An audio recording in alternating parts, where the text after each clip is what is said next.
We are pleased to welcome back Cole Pride, fresh off a Ripley County Championship tournament. Cole, welcome. You had a big weekend last weekend, 18 against Jacksonville on Wednesday night, followed up by 31 points on only 14 shots in the Ripley County tournament to win MVP status. So congratulations. It's the first Bulldog championship of the Ripley County since 2019.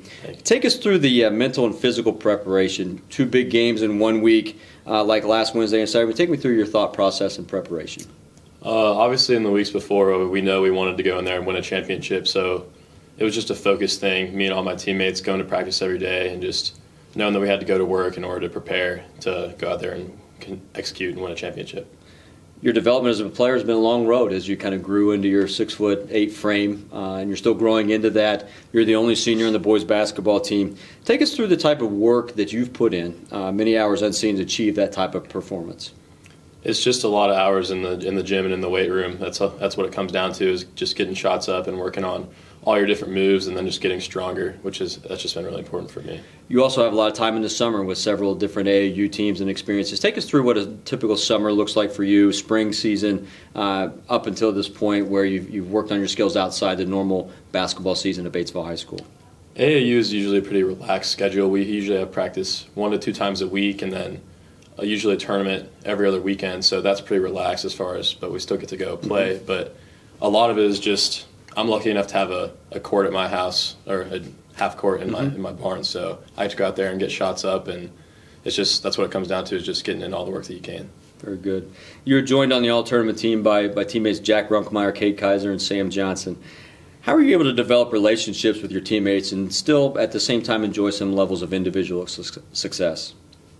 Yeah, it was really cool for me to see that all my teammates got on there too. So lucky for me, like, we were all pretty good friends before the season, and just basketball has just managed to strengthen that. So I'm really proud of all of them as well for that. It was a special night as well Saturday night as your mom was inducted into the Ripley County Hall of Fame. Did she rebound for you out in the barn, or any one-on-one matchups against Carmen? Yeah, that happens a lot. Even when I don't necessarily want her to, she's out there rebounding for me, and I love her so much for that, because she wants the best for me. It was a special moment on Saturday night to be a part of that. The recent Ripley County Championship marks the first goal achieved within the conference and sectional championship goals remaining for the boys basketball program. What does the rest of the season look like for our men's program?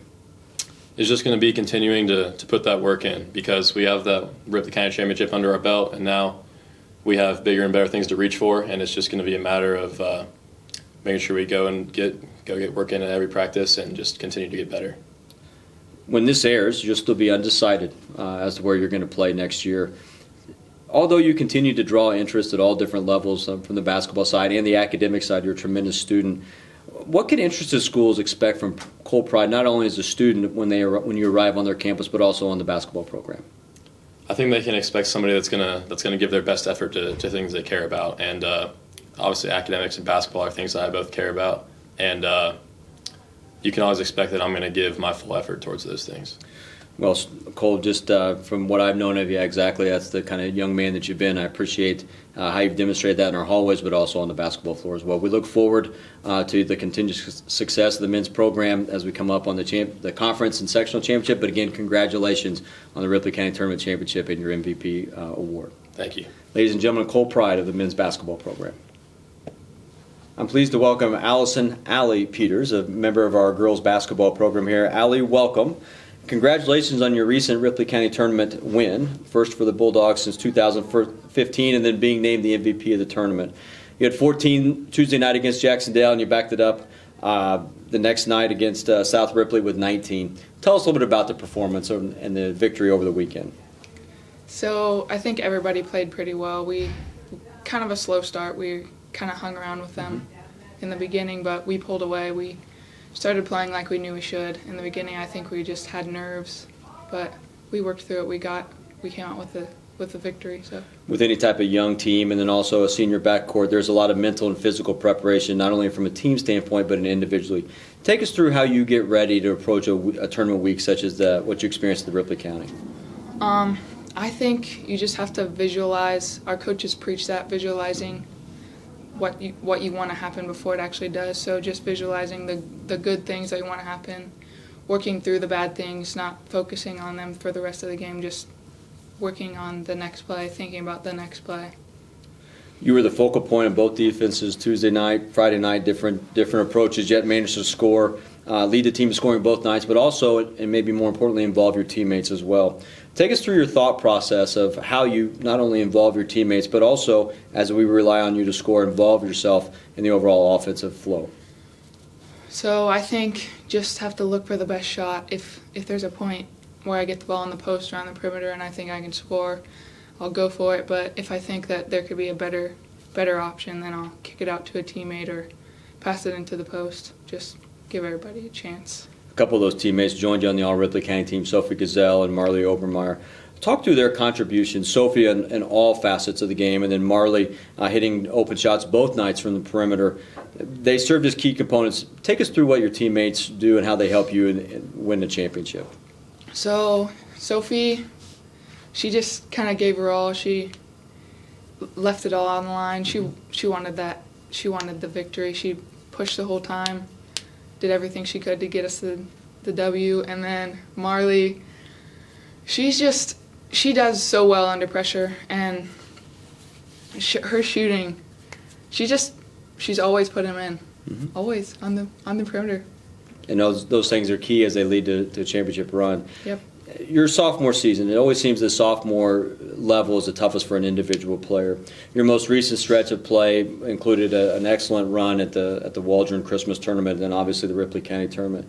Describe the confidence you're playing with right now as you have worked your way almost through your second season. So a lot of things have happened. I think that just pushed me to be more confident in everything that I do, not only basketball but just in life in general. Great things happened, not so great things happened, but pushing through the worst things helped the confidence a lot too. Not just all the good things, but getting through the bad things. Very good. Not only on the basketball floor, but you excel in volleyball as well. What does the spring and summer look like for you? As not to get too far ahead of basketball season, but the spring season will come up and then the summer. Take us through what a normal spring and summer season look like for you. So I play AAU. I played with you for the past few years, and now I'm playing with an IGB team, and then that'll be 1 or 2 practices throughout the week, and then we'll play tournaments on the weekends, and then I'll be in working with the basketball team and the volleyball team off season, and then we'll be in the weight room, and we'll be putting in work through the whole summer and spring. Okay, which often leads to the success that people get to see in the gym here at the high school. As we, for the girls' standpoint, the Ripley County tournament kind of serves as maybe the last test before you go into the sectional season. Looking ahead to the sectionals at the end of January, what can our Bulldog fans expect? I think we're going to go in there. We're going to push as hard as we can. We're looking for a sectional title this year. I think we can do it. Go ahead. We just have to push as hard as we can and play like we know how to without just putting it all on the line and not worrying about anything. It's exciting to see you guys play your best basketball at the end of the season. The goal of every coach is to get to that point. 3 weeks left in the regular season, and then we move to the sectional. So, Allie, congratulations on a so far a successful sophomore season. We look forward to continued success with the Lady Bulldogs in the upcoming sectional tournament. Thank you. Ladies and gentlemen, Allison Peters, the women's basketball program. I'm pleased to be joined today with Will Johnson, a member of the Batesville High School swim team. Will, welcome to our student spotlight, and you're coming off a recent victory, the 100-yard freestyle at our EIC conference meet, a tremendous individual accomplishment on your part in a very competitive field. Take us through the mental and physical preparation as you work towards that big meet. The mental and physical preparation really takes a lot because 2 to 3 weeks out we start easing off on yards, and I really need to get into the mindset to swim fast and to make sure that I have the best race that I possibly can. Swimming takes on a whole different level of training on the physical side, the mental side. What does a typical training week look like for you? So Monday, Wednesday, Fridays, we lift for about an hour to an hour and a half, and then we swim twice a week, an hour and a half, and then 45 minutes on the rest of those days. So you don't just swim and compete in the 100 freestyle. What other events do you compete in? I compete in anything I get thrown in, but mainly the 50 freestyle and the 100 backstroke when I'm not competing in the 100 freestyle. What events did you compete in on Saturday at the conference meet? I did 2 relays, the 200 freestyle relay. I anchored that, and I started off the 200 medley relay, and then I swam the 100-yard freestyle, which I won, and the 50 freestyle, which I took second in. Wonderful. The approach to in-season training is much different than that of out-of-season training, so both preseason and in the summertime. Talk a little bit about the preparation and time that's necessary to swim at such a high level. Out of season, I swim for 2 teams. Okay. Our summer team here, and then the summer team over at Seymour, so I can practice all year round instead of just in the winter. Sure. Do you go on a competitive circuit in the summertime with other high school students, other different age brackets? Take us through what your summer training sessions look like. So every day I practice for 2 hours, and then every other weekend, just about, we have a meet, and our goal is to swim fast to get cuts for bigger championship type meets like state, divisionals, speedo sectionals, or maybe even a futures cut. Very good. What's been the biggest meet that you swam in so far? So probably senior state, Okay. which was last March, right at the end of our spring break. Okay. And that was a lot of fun. Heck of a way to spend spring break is competing in a big-time tournament. Yeah. So our conference swim meet kind of serves as a midpoint for the men's swim season. The girls start a couple weeks earlier than the boys into swimming, so they're kind of a couple weeks ahead. What does the rest of the season look like for the Bulldog swimming program as we've now got through the conference and we're starting to move towards the sectionals? As we move towards sectionals, we really up the yards and up the intensity so we can taper down for sectionals. So we up the yards probably by 2,000 or 3,000 yards a day, which is quite a bit, but it is definitely worth it. Well, it's fun to watch you progress through the season and see some of the accomplishments. You're wearing a Franklin College sweatshirt here, and we talked recently that you recently committed to Franklin to swim. What events do you anticipate to compete in Franklin? And take me through a little bit what you anticipate the training to look like as you increase from the high school level to the collegiate level. So the events that I'm going to swim are probably the 50 free and all the relays, or maybe just some of them, and the 100 freestyle. I was recruited as a freestyler and backstroke as secondary, so I'll mainly swim freestyle and occasionally backstroke. Well, we look forward not only to the success this season, but future success, as we know that although you're wearing a Franklin College sweatshirt, that you'll always be part of our Bulldog Swim program. Will, thank you very much for your time today, and congratulations and best of luck as we go into the sectional season. Will Johnson, ladies and gentlemen, representing the Bulldogs Swim program. Fresh off a national championship in Denver, Colorado, it is my pleasure to introduce our FFA advisor, Mrs. Cassie Walpe. Coach, your most recent success was realized last weekend with the national championship in Denver. Take us through the Denver experience resulting in your first national championship. Sure. So coming out of the state contest the first weekend in October, that's exciting. But it's time to get back to the grindstone, and the kids and I looked through, kind of the criteria of what this contest encompasses, what we have to do to be successful. And so we gathered the resources. We actually found that the material that we are going to cover in Denver was very different than what we covered at the state contest. So a lot of work had to be done. We gathered roughly about 450 industry questions based off of the resources, and the kids looked at me and said, we're going to make every one of these a flashcard. I did not think that was possible. I thought that was crazy. But they have these 4-inch rings of all these questions that they started studying the second week in October, or when we returned from fall break. And they studied 2 to 3 times a week. We held practice. Over Christmas break, we got together. I had 3 sanctioned, so to speak, practices like athletic events, and they actually held 3 of their own practices, I think in their own kitchen. I'm sorry to the parents, because I'm sure the livestock knowledge just oozed. And we just continued to study. As we went to Denver, the kids were confident, they were comfortable. I wouldn't say overconfident, they were excited, and most of all, they wanted their hard work to pay off. And that was exciting for me as a coach to see, because they knew that they had the tools to be successful. Wonderful. We highlighted Caitlin and Annika prior to the Denver trip, but also Blake and Anna, 2 members of your team. Talk a little bit about the impact these 4 individuals in particular have had on your FFA program. Man, they come from such different backgrounds. All 4 of them are very different kids. They bring a different array of skill sets. And it's been really neat to watch their talent just unfold within our chapter. We did something within the chapter of bigs and littles this year.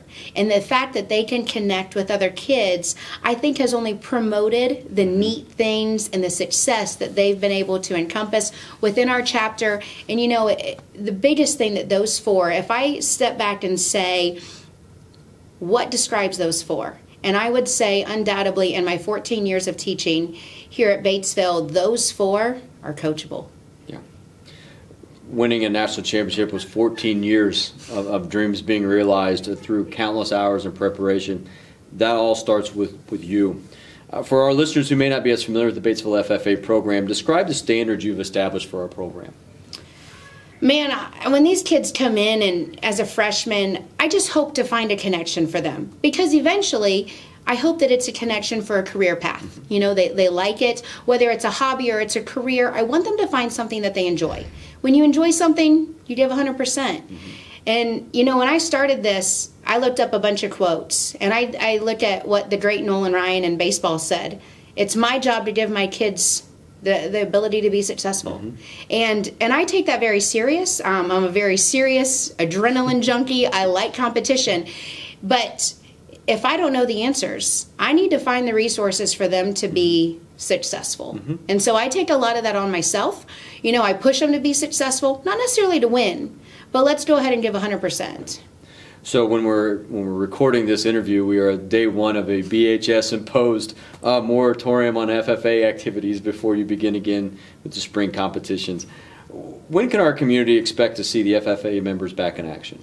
Sure. We'll start here in about 2 weeks. Back in the whole 2 to 3 times a week practicing. We start off March 4th is actually our leadership contest, which we compete in demonstrations, a lot of public relations skills, public speaking, demonstrations, just for them to kind of get the experience of job interview. And then we work into livestock evaluation in March and April and May. We are going to do small engines competition, and then we will close our year in June at the National Grasslands Contest in Missouri. As with all successful endeavors, there's a financial component to travel and competition. Our FFA members support one another through various fundraisers and sponsorship. How can our community members support the Batesville FFA students? Sure. First and foremost, we are extremely grateful for all the support we get through our fruit sales and all of our other fundraisers that we've done. So a sincere thank you to all of our community members. As we continue out the year, we have 2 fundraisers left. One would be our strawberry sales, where we bring in fresh fruit from Florida. Strawberries has been a crazy endeavor that we work through about 300 flats of strawberries in a day. And then we will end the year with our May plant sale, the first Thursday, Friday, and Saturday in May. And all that information can be found in our announcements or by emailing you. Yeah, email me. Yep, absolutely. Okay. Before too long, plans will finalize for the end of the year banquet. You will say goodbye to many seniors who've had a tremendous impact on our program. Looking back, describe the impact these seniors have had on your overall FFA program. Yeah, we'll say goodbye to 8 seniors that I think bring in so many different characteristics. And I talked to these seniors early on in their sophomore year when we were dealing with COVID, and I said, I don't ever want you to think that you guys are against each other. I think that that's where the road separates a little bit. Iron sharpens our iron, and let's go ahead and let's push each other to become the best version of yourself. And how can you help your neighbor or your teammate become even better? And that's probably the one thing that I'll miss the most out of this group of 8 seniors is they know how to help each other. And I hope that, they will continue to pass that down in these last few months that we have left here of the school year, that they, train that next set of FFA members to not only worry about themselves, but let's go ahead and push our fellow competitor or our fellow teammate. Well, Coach, congratulations on not only the national championship, you've been our most successful program over the last decade. Your leadership transcends not only in this area, but throughout the state of Indiana. So congratulations, thank you, and we look forward to continued success with the Batesville FFA program. Thank you. This is Cassie Walpe, leader and coach of our Batesville High School FFA program.